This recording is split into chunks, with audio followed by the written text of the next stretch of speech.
The last fragile echo of my own whisper, I will not spiral, I will not spiral, still tasted bitter on my tongue as I stepped through the inner hatch.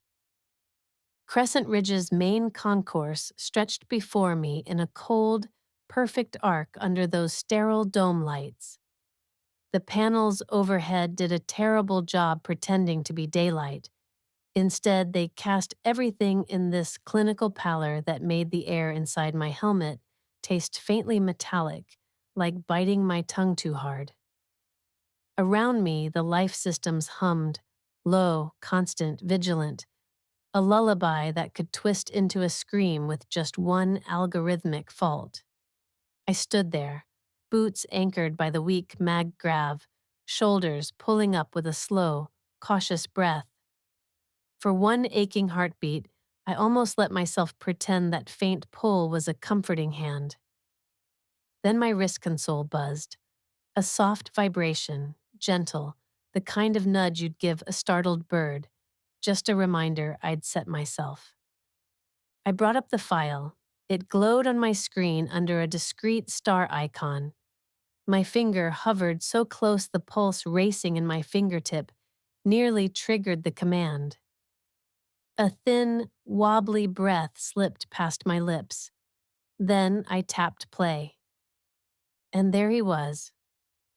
Dorian's voice, flooding my tiny helmet, rich and warm and threaded through with that easy laugh that once wrapped around my ribs like silk. In the background, I caught faint clinks of glass, a ghost of city horns, layers of a life that felt too far away to ever touch again. "There's my Star Watcher," he murmured, low, teasing, that grin practically audible.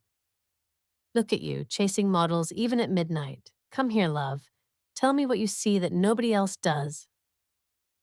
A soft pop of static, like he was shifting closer. My lips parted before I could stop them, chasing the memory. That tiny instinctive betrayal burned sharper than any surface cut. Below the playback, the delete forever icon waited, patient, bright red. My thumb twitched toward it, hovered, long enough the console dimmed, unsure of my intent. I couldn't do it, couldn't sever that last thin, fraying thread of warmth. With something like a strangled laugh, or maybe a scoff, I couldn't tell anymore, I yanked my hand back and killed the prompt. The file snapped closed with a bright, guilty chime. My stomach hollowed so suddenly it almost felt like a drop in gravity. I spun on my heel and stalked down the corridor toward my pod. Each step landed sharp and clipped, as if my own feet were trying to outrun what was tearing through my head. The hatch sealed behind me with a soft hiss, shutting out the vast, watchful hush of the dome. I dropped onto the edge of my narrow bunk and pulled up my console again. Mineral overlays rose around me in delicate planes of emerald and violet, lines pulsing with a tiny heartbeat, flickers of data. This was supposed to be my sanctuary, clean, precise, immune to human chaos. I tried to soothe myself with soft strings of math, murmuring cluster forecasts into the recycled air. My voice sounded small, raw like I'd scraped it across stone. 5.2 repeat cluster at delta. The words sped up, tangling. No, that's wrong. That's all wrong. My hands darted, layering isotope weights over each other in messy collisions. The models warped, colors bleeding, elegant structures breaking into ragged, branching veins that looked too much like fractures spidering across a dying shell. I flinched back, pressing my palms to my thighs, trying to pin down the shaking that wanted to take over. A broken sound clawed up my throat, half laugh, half gasp, and died there. Even surrounded by the numbers that once steadied me, all I could hear was Dorian's laugh. All I could see was the curve of his mouth, the way his eyes gentled when he said my name. and a poisonous little thought needled in. I could have run liability models on us the same way. I didn't want to see. That was the real rot. I squeezed my eyes shut and pressed a silent count into the darkness behind my lids, like pressing fingertips into bruises. 1, 2, 3, 4, 5. When I opened them, the models were still wrecked. My hands dropped limp, curling against the mattress until my fingers strained tight. And in the stale, scrubbed air of my pod, there was only the quiet whisper of the oxygen flow, steady, uncaring, as my heart cracked open in its precise little cage. The console chirped, 3 crisp notes that sliced through the hush of my habitat like a scalpel. I actually flinched, knee slamming into the workstation edge, pain sparking up my leg. I barely felt it. My pulse was already thundering, everything in me locked on the blinking call icon. Incoming, Dorian Hale. For a breathless moment, I just stared. My throat tightened, dry and raw like I'd been inhaling unfiltered regolith dust. Part of me wanted to close the alert outright, prove I was capable of that clean cut, but my thumb hovered, traitorous, before I tapped it. Of course I did. His face filled the screen. Even under the harsh blue-tinted lights of my pod, he looked unfairly warm, alive in that careless way that once meant everything. Hair mussed like he'd been napping, or worse, celebrating. Hazel eyes lit with that playful glint I once believed was for me alone. "There's my brilliant star watcher," he said, voice low and easy, each syllable curling around me like a wire. "You look tense, love. What's got you wound up tonight? Don't tell me you're still chasing ghost clusters." It gutted me, how quickly my ribs seized up around the sound of him, how I almost smiled, how every anxious breath I'd been counting vanished into the gravity of his voice. I used to adore the way he teased me, like it was some private game. Now it just made me feel small, ornamental. I tried to laugh, but it came out brittle, like snapped crystal. It's It's nothing, just the new corridor metrics, seeing volatility where it shouldn't be. But I swallowed hard. "When are you getting here? You said you'd have your shuttle window by now." It spilled out too fast, too raw. Shame crept up my neck. Had I always sounded this exposed with him? Dorian shifted, mouth twitching. Not quite a smile, more like weighing whether to be amused or annoyed. His eyes flicked off screen, then came back bright, practiced. Elle, you know how it is. Investors swarm like midges. Every time I've got a slot, someone waves a shinier contract. But soon, I promise. And when I'm finally there," his grin softened, voice slipping into that intimate hush that once undid me completely. "We'll make the moon jealous of how bright we burn." It was so flawlessly delivered, so exactly him, that for half a second it lifted me, weightless, giddy. Then it landed again, hollow as a discarded hull plate. I clenched my hands in my lap until they ached. Easy to break, I thought, like glass under the wrong kind of stress. "I keep telling myself it's just one more adjustment cycle," I murmured.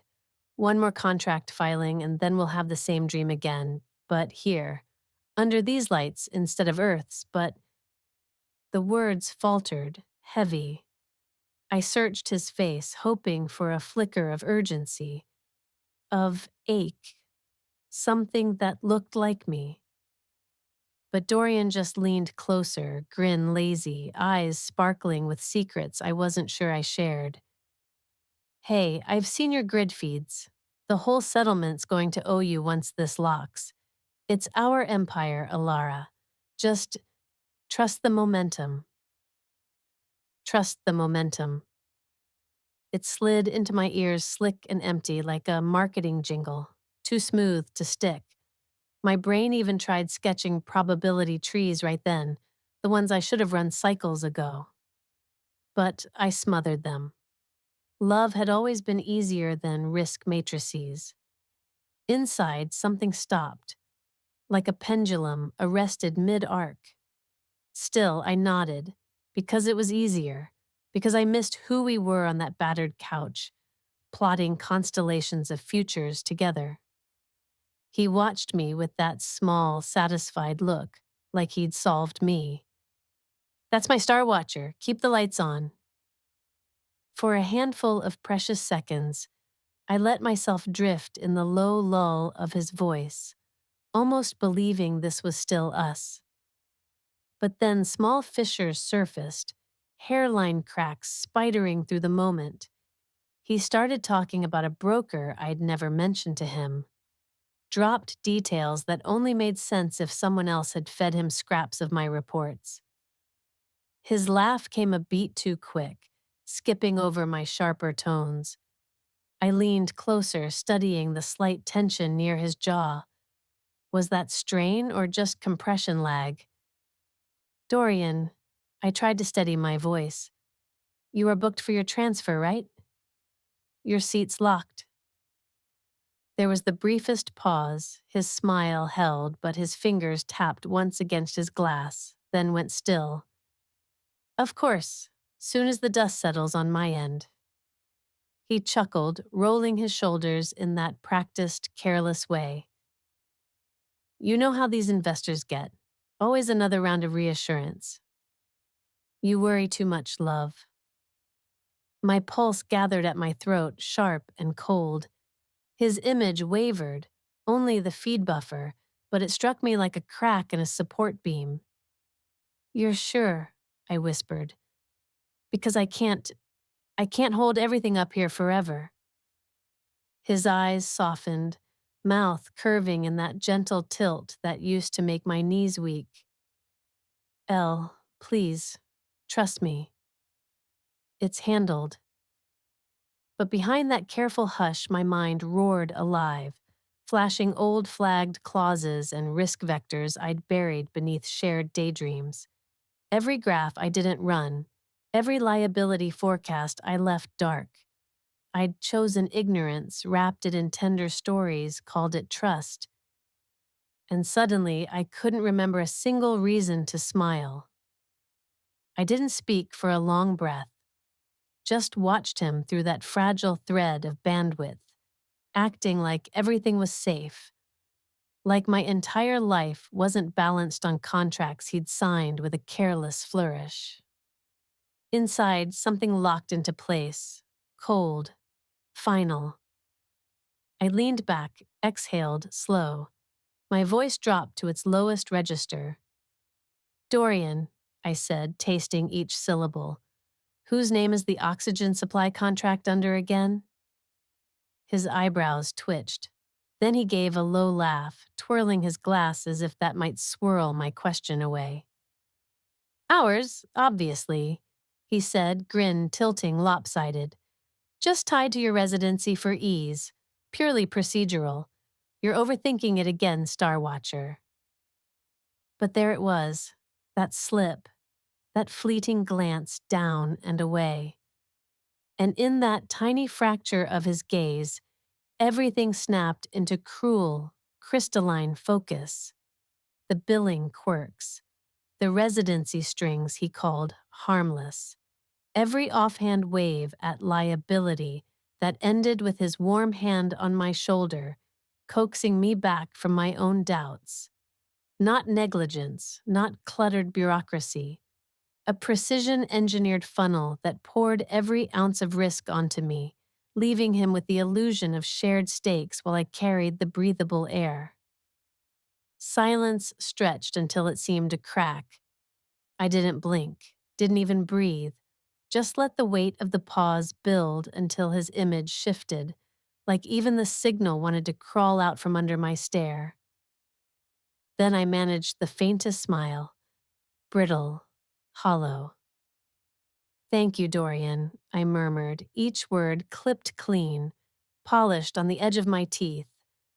Truly, you've made everything so very clear. His mouth parted, but I was already cutting the feed.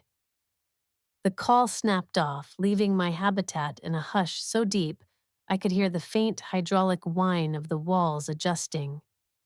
For a moment I stood there, the echo of Dorian's voice still coiled around my neck like a tightening cord. Then the lights dimmed, a whisper of lost lumens that made the console edges glow sharper, crueler. A soft ping broke the silence. My console flickered, spilling out a line of text in cold blue. Oxygen surcharge applied, plus 17% premium due to sole liability contract. I didn't flinch. Inside, something small and fragile finally snapped, a thin glass filament cracking under too much load. I reached out, almost tenderly, ran my thumb along the edge of the console, 3 slow, deliberate strokes, a ritual old as my first data disasters. 1, 2, 3 dot. Then my hand dropped. My pulse lagged behind the decision my mind had already made. And somehow, absurdly, a smile tried to carve itself across my face, thin, ghostly, nothing that ever touched my eyes. Because now finally the data was clear.